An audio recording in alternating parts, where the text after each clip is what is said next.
Okay, so I'm making a video so I can post this in case anyone else is having the same problem that's been plaguing me for 1 year. I've had these rolling sounds inside my car. Like in the frame, it sounds like it's under the front seat. So I got way OCD with it. I disassembled everything I could, removed clips, and pulled up the carpeting.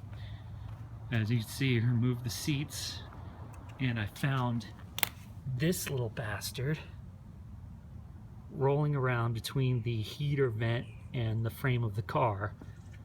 I also found this in the passenger side trim area under the carpet. It looks like a tool for removing the clips for the wire.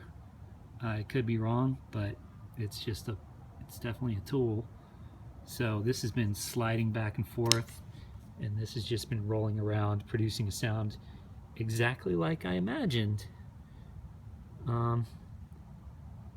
So I was tapping on this vent on the inside and I heard more vibrating.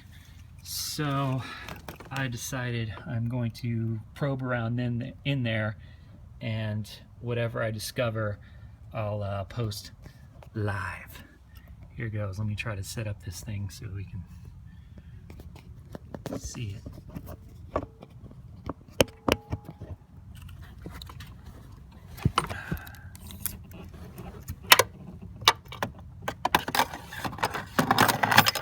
Oh my God, what is that?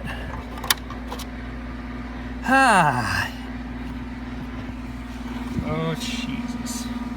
Okay, I found the source of more vibration. It's a Coke bottle cap. Well, there you have it. I'm going to soundproof now the whole inside of the car. I think I've got all the sources of vibration. I've got this sound deadening stuff that I got at Lowe's that's actually used for flashing, and I'm going to put that everywhere I can, and hopefully this completely killed all vibration I got. I can't believe I found it. Alright, later.